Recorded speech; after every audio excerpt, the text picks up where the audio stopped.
So thanks a lot for the suspenseful entrance. One cool story is we have actually the guy who created TCP is an actual employee at Google for 24 years now. So I think Google really likes to have these kind of guys as an advisors for the technology looking forward. However, I think we should start. So a little bit about myself. My name is Ahmed Al-Khatib. I'm an analytics and an AI customer engineer at Google. And basically my job revolves around that. I sit with customers who have some business needs. Maybe they do have no clue about what's happening on the technical side. Maybe it's a C-level director, someone who's in finance. And we take these requirements and try to translate them into solutions on top of Google Cloud. And we play this part here to translate between the use cases or the business requirements and the actual technology. I think Paulo also mentioned in his talk that everything is cool, but you need a very solid use case to start with on the business level so you can start actually to use the technology. And I think my talk here today, I wanted to completely zoom out from the technical and focus on how actually how businesses actually think about use cases. Why should I buy from AWS or GCP or Microsoft? Everyone more or less has a cutting edge technology. So what makes the key differentiator there? And this is something, when I was back as a student, I think it's something that personally was confusing for me. Like, okay, I can learn AWS and I can learn Google Cloud. So why this and why that, and why should a customer invest in this and not in that? So I wanted here to link between both. On a side note, I asked like Imogen, our visual model, to combine Burgenland and Egypt, and this is what I came with. So I tried, to... I was wondering. Yeah, exactly.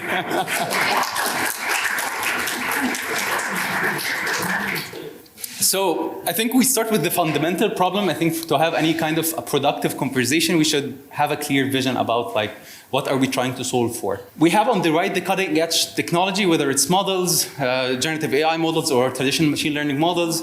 You have different solutions. You have infrastructures like virtual machines, maybe networking, storage, all of this. It's provided by all the three hyperscalers and others. But at the same time, why would I consume one, not the other? Why should like a CEO of like a company decide, okay, I'm gonna go with Google Cloud, or the CTO even should go with Google Cloud?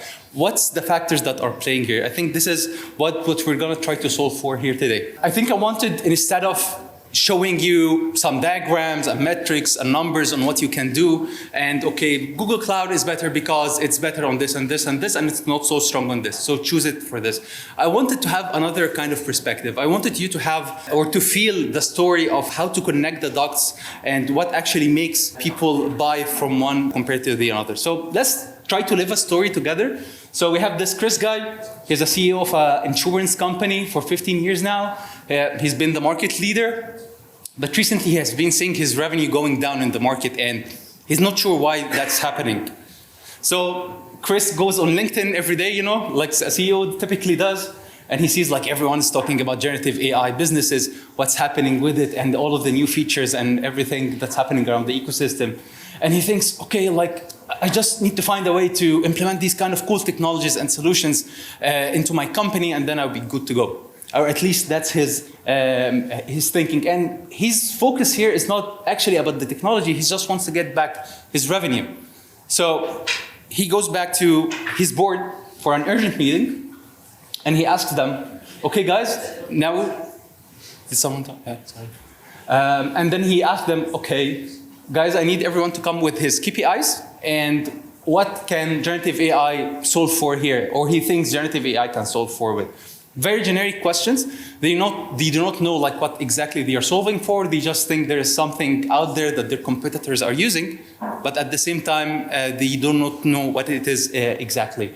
So Mark, the CDO, for example, here says, okay, perfect. I can try to look at the total cost of ownership, which means like if I need to train the employees to use this generative AI, what infrastructure or virtual machines I need to run to host these kind of things on top of, implementation costs from an engineering and from an time perspective, and so on and so forth. Sally, the head of sales, says, okay, finally he listened. I think our problem in sales that we're not able to achieve the revenue is coming from our competitor using the Gen AI. And then Karen, the head of marketing, says, inside, at least in her inner thoughts, that she's gonna definitely lose her job. That, all right, I'm about to retire, but I'm not sure how can I use AI, and I'm not a technical person. So if we look at the backside of this conversation and what's happening from, I would say, a psychology perspective, we can start to see these kind of personas happening. So you have the CEO, which is Chris. He's a bit yellow. He's unsure about things. I have some kind of vision, or he has some kind of vision. He sees the challenges that can happen around the revenue. He also has the issue of the budget, like his company needs a budget that spends every year. And at the same time, he has investor pressure. So he cannot just take their money, spend it on some initiative that he doesn't know that's gonna hit their return on investment. And then he faces them back at the end of the year and they tell them, okay, Chris, sorry, you're laid off. You're not meeting the revenue expectations or the growth year on year of the company. Mark, the CDO, on the other hand, it's a bit green. He sees some potential because he's a technical guy. He reads about generative AI and what's happening with it. Yet, he feels he needs to calculate from a technical perspective the total cost of ownership, how he's going to host it, when, how, and all of the surrounding costs. At the same time, he worries about the budget that he's going to spend for his department at the same time. Sally, she's motivated to make her compensation at the end of the day because she carries a code and she has a commission. So if she hits her number, she gets paid well. She gets to buy the nice cars and the nice Porsches. So she's very, let's go. Yeah, I want to implement generative AI. Karen, on the other hand, she's 50 years old. She's near retirement. She's comfortable in her day-to-day job. She's not data-oriented. She ran a couple of campaigns before when she first joined the company. She got some recognition for it, and then she's cruising basically into her job, into retirement. So behind the curtains, Karen, after the meeting, goes to Chris, the CEO, and tells him, Chris, I think you're not doing the right thing about this initiative AI. We don't have the budget for it. It would put us in a tight corner with the investors. I think you should put it a bit or postpone it a bit into Q3 and Q4, where we actually start to see what's happening with this year's forecasted revenue compared to what we're actually doing. Here, Karen is purely motivated by fear. She doesn't really care about whether they make the revenue or not. She doesn't want anything that's disruptive or uncomfortable for her. And she actually managed to influence Chris, subconsciously at least, that he becomes more hesitant about the whole AI initiative, that he see, all right, I'm not actually buying into this idea of generative AI. Maybe it can help, maybe it cannot. Maybe the profitability is not going to be there. It's going to put me in a tough position at my job at the end of the year. So he goes back to his board of managers and they tell him, okay, I'm going to postpone it to the end of Q2. I think we have a very tight budget. We have no clear return on investment for such an initiative, or at least the projected return on investment. And we don't have any clear vision to how we're going to match our current revenue to the forecasted revenue. At the same time, Karen in the meeting says, sounds reasonable, Mark. Let's see, or at least the conversation should have started from Mark actually, but at least Karen is now validating to the team that, hey, Chris is thinking about doing the right thing. She's basically killing the whole thing.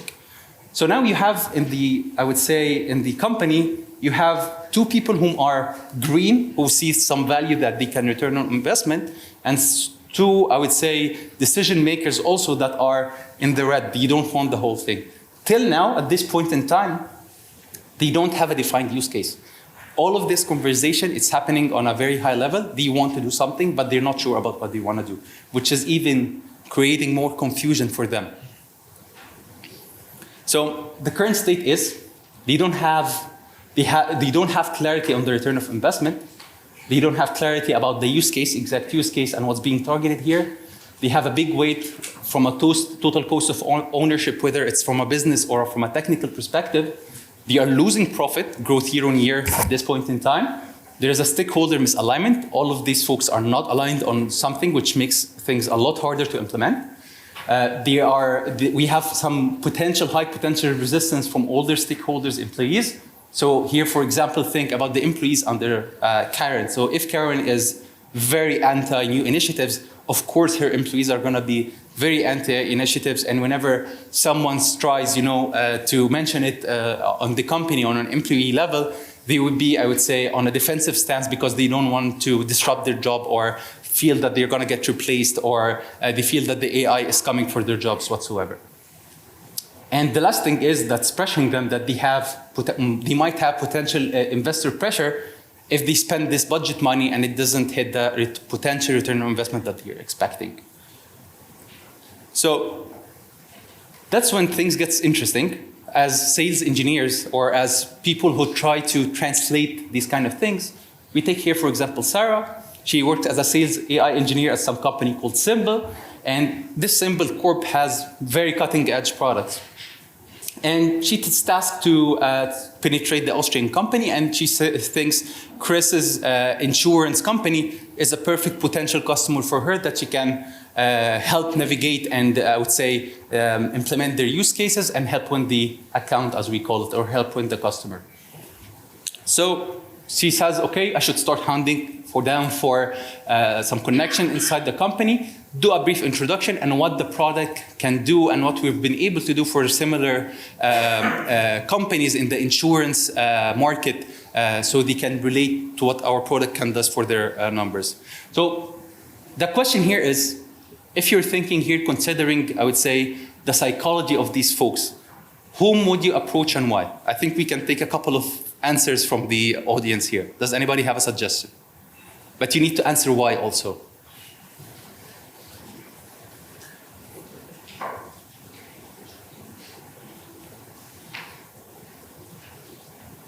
Who is brave enough? I will fire the marketing manager. We want to fire her. But the thing is, although this is a distilled case, or I would say a simplified case from reality, it's still that she's on the company. You cannot do anything about it. So you have to accept it as it is. But still, whom are you gonna choose? Of course, I think we all agree that you're not gonna approach Karen. But you don't know that Karen has this sentiment around the initiative. You're an outsider and trying to reach. Which one would you choose? Probably the CTO, because they can understand technology and also test some decisional policy. Okay, great. So we have CTO. Who else? Sales folks, do not answer, please. Just any suggestion, anything open, like it can. There's no right answer here. All right, tell me. Say again? All of them. So divide and conquer, like reach it to everyone? Everybody should be involved. Everyone should be involved, but like you don't even have a connection inside the company. How are you going to reach to all of them? Like just ping them all on LinkedIn maybe? Okay, one last answer, yeah? That's a good approach, I like it, but it can work and it cannot work. What else? Yes, please. Biggest leverage. Say again, please. The biggest leverage. So leveraging the biggest part of the CEO. But yeah, okay, so you're targeting the CEO because he's the CEO basically. If I'm going from the outside, you might Okay. get the project, the implementation project. Okay. You make a map, like, okay, this performance project against it, and then you have to make sure that you isolate carrots, and you get carrot use case, so you can turn carrot into a scope for the project, and best case you may take some data, okay, carrot has to do this and that, and you say, hey, look at this. You go 3 years of action. Now you know that, and now we can go smoke every day. Yeah. That's one way to think about it. And I feel this is the premise of it all. This is where the interesting things, or at least the interesting part about your job gets. For example, you're here answering a bit because I gave you some background information about the company. But when you are, I would say, dealing with a new customer or a new account, you're not sure how it's going to be perceived. And the higher on the hierarchy, the more, I would say, the uncertainty that even this person is going to respond to you. Because, for example, the CEO here, he's the CEO of the company. Why should he respond to a normal reach out from a sales rep? So you also have this kind of, I would say, not issue, but a challenge that you don't know the inner power dynamics of the company and the current state, and also you're completely blind to what you're doing. I like the approach of trying to reach to them all at the same time to balance it out, which is we're gonna do, I would say, a hybrid kind of way about it, but still there is no, I would say, right way to do it. It's really very use case dependent. So Sarah reaches actually to both over LinkedIn, Sally and Karen. Karen, because she is, wants to retire, she doesn't care, she reads through the message, blah, blah. Another sales rep selling me stuff, I don't want to buy it. And she sees generative AI, I'm not going to even respond. So Sally actually receives her reach out very eagerly, and she says, oh, okay, I like this. I think it can be a potential solution for us. I would like to see more about it. So Sarah and Sally speak a bit.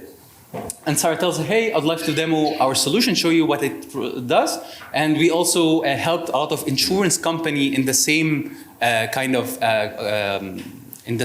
industry, which gives somehow a bit more validation to what she's doing, that she's not doing it for the first time. And what we can do is like we can speed up the customer claims, boosting quarterly processing capacity, for example, and we can also help you up free the auditing from the team, so it's become AI generated instead of handling it manually. So what Sarah is doing here, she is, I would say, hitting on pain points that the industry has. She doesn't know what kind of pain points Sally has, but she knows the industry. She knows what kind of problems insurance company usually has. Of course, Sally, since she is in this boat, she resonates with what Sally is doing. She tells her, okay, Mega, I think what you're saying is very identical to what we've been looking for, and I would like to see more. So Sarah, sits back and says, okay, I found my internal champion, which can be acting as a person who's eager to help you because he wants to help himself, or he wants a support arm to actually change the power dynamic inside the company. That's what we call a champion.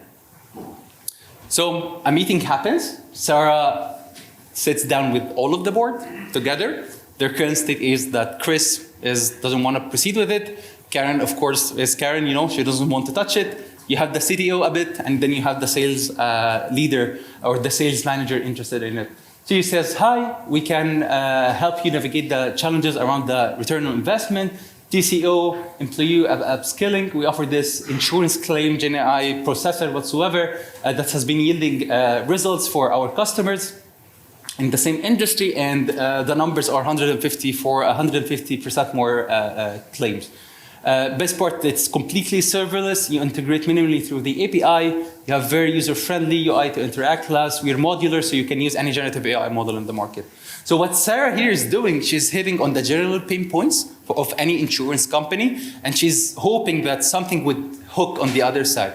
So for example, the CDO says, okay, I love SaaS. It doesn't take much of us to invest in the infrastructure. We can easily integrate through the API. My team already knows how to do that. So we don't have this potential, or we don't have this, I would say, challenge around investing more money from our budget to integrate it and test it out. So behind the curtains, Sarah successfully hit the nail on their market. She was able to reference other similar customers in the same industry. The CDO become more, I would say, motivated. He finds that, okay, now it's interesting. I want to see a live demo of the product. Karen, the head of marketing, now becomes extremely threatened because she feels like the generative AI knife is coming towards her. After the live demo, the CEO, the CDO, and the head of sales think it's amazing. It hits on what exactly they want from pain points, point of views. Yet, and also at the same time, I forgot to mention, they see that Sarah mentioned that they are also have a product roadmap, and they're developing their product further. So they're not just selling something that's not going to develop. So they can actually, the CEO can have a vision around his generative AI strategy, and he has the tool to support his vision. But he mentions the price at the end. So Sarah plays a smart game, which a lot of, I would say, hyperscalers do, which is offering free credits to try it out for a bit. And after the credits run out, they have to sign the long-term commitment. And that's when it starts to, I would say, hit the numbers, and Sarah is successful. And at the end, Karen is saying, how can Chris do this to me? We were long-time colleagues and friends. So usually I would say the Karen persona is usually the character or the persona inside the company that personalizes the work around the company. So she has, I would say, she's not professional. She would like to keep her job safe. She doesn't want to feel any kind of threat. She just wants to have everything easy and smooth. However, at this point in time, they proceed with the demo, and they start proceeding with what we call a proof of concept, which is a minimal integration, and use the free credits. 3 months later, the CEO says, I'm happy with our current status quo. We're spending minimally compared to the return on investment of the features we're getting. And I would like to work more with Sarah. The CEO says, like, technically, my production systems are stable. The features were easily integrated with my APIs. Even with the current complicated workflows that we have, and we're even collecting more data points about our customers, which will help us drive more analytics, because at the end, insurance is an analytics business. The more data you collect, the more accurately you can, I would say, start forecasting how much people are going to consume of your insurance in the future. And also, he thinks that he can use the time to upskill our talent to become an AI-first company. The head of sales, of course, love it. She's now more competitive in the market. She has a proper customers asking. More customers are asking for her solutions, and everyone is happy. And I want you also to deduct from this, I would say, slide, that everybody inside of the company, they don't care really about generative AI or which model or which solution, which hyperscaler. They really care about their KPIs. Am I going to hit my KPIs on what's being asked of me or not? That's what they care about at the end of the day. If GCP offers that, it's cool. AWS is cool. There is a differentiator factor that I'm going to mention at the end. But for now, it doesn't really matter. Everyone is just caring for what his job is revolved around. Karen, after some time, starts to think, okay, I can start to learn AI. It's not complicated to use. The tool that we're using, it's a bit convenient. And yeah, I can start to use it. But yet she still remains skeptical about this initiative. So the takeaways here are adopting new technology, whether it's AI or what's or not. It's not about at all the technology itself. It's about the humans that you are playing the game with of adapting the technology. Put on top of it is that each company, like Google, Microsoft, AWS, they have what they call sales reps or sales executive or account managers. And these folks' pure job is to develop a relationship with the customer, have this, I would say, nice rapport, so they can let the technical folks actually be able to demonstrate the technical solutions. So, for example, if a CEO of the company, like the sales rep of GCP, more than AWS, or AWS more than GCP, and they're offering more or less the same thing, why should I go with someone that I don't trust or I do not like more than someone with I trust? Especially that you are here investing, I would say, quite some amount of money. So you need someone that you trust on the long term. You need someone that you can reach out to when there's a problem. You need someone to feel that he's not using you for your money, but you're rather collaborating together. And that's the sales or the human aspect of adopting the technology. Sarah was also successfully able to, I would say, satisfy the needs of the CEO and at the same time support his long-term vision. So he didn't feel like, okay, she's just selling me something and she's gonna run away. No, she's actually kicking around and trying to develop the solution and trying to help us actually penetrate the market. So she has this win-win mentality. If he wins, she wins, and if she wins, he wins. There's a lot of hype around generative AI. And unless you have a very, very defined use case, like I'm gonna, for example, do a use case about my support team, helping them reply to support cases more proactively and in shorter service level times, it's gonna go down. Because if you don't have, for each, I would say, of the personas, the CEO, the CTO, the head of sales, they need to find how it's gonna satisfy their KPIs, so it makes sense investment-wise. So this is something also that you also, whether it's, I would say, anything, even it's an infrastructure level and you are working at a company and you think, okay, like, I think we should buy these GPUs for our machine learning solution. Why should you buy it? Is it because it's nicer and bigger and stronger? Or is it because actually the new processor on it would actually help my company deploy my models or train the models faster? That's a whole different conversation.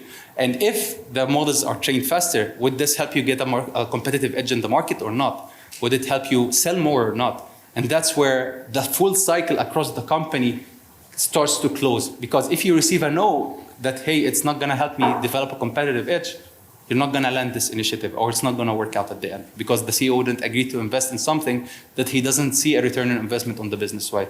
So tech and business are interconnected at the end of the day, no matter how much you like it or not. Also, they always satisfy the needs, support the vision, and one cannot exist with another. And you're working, I would say, with relatively smart folks in the tech industry. If you just tell them one solution that satisfies their needs, but it's not going anywhere, they're not gonna buy you, or they're gonna be cautious of you anyways. As simple as it sounds, the topic of humans is complicated enough. And adding humans and tech together, it makes even the conversation more complicated to handle. You're solving for multi-variables instead of just the tech now. Qualifying an internal champion like the sales, as we saw in the use case, having a sales manager or someone who is actually advocate of this and he wants to push it inside the company, and the higher they are in the hierarchy, the easier it is for a company to adopt and to push and to influence internally that this solution is actually going to help the company and help us make more money at the end of the day. Every high management board member has priorities. If you don't align, or you should align with the interests of these folks to gain momentum in the direction if they want. So if I want something out of some executive, I should somehow shape my offering to his priorities. And I think it's the same thing that you can do it with your girlfriend or wife, or vice versa, that if you align yourself with her priorities, you can actually have a successful relationship at the end of the day. I think, yeah, that's it. Thank you.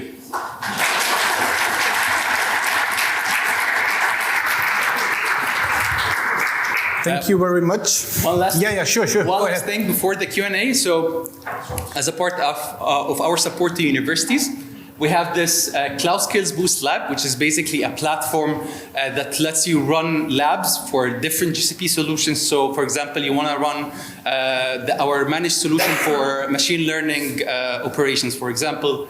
You can just go there. There's a dedicated lab. You learn on the go. It has some coding in it, so it's not high level. We use it internally even sometimes to upskill ourselves. So definitely go for it. And we're going to offer you free credits. I was a part of our offerings to the universities, and Igor is going to tell you more details about it. Thank you.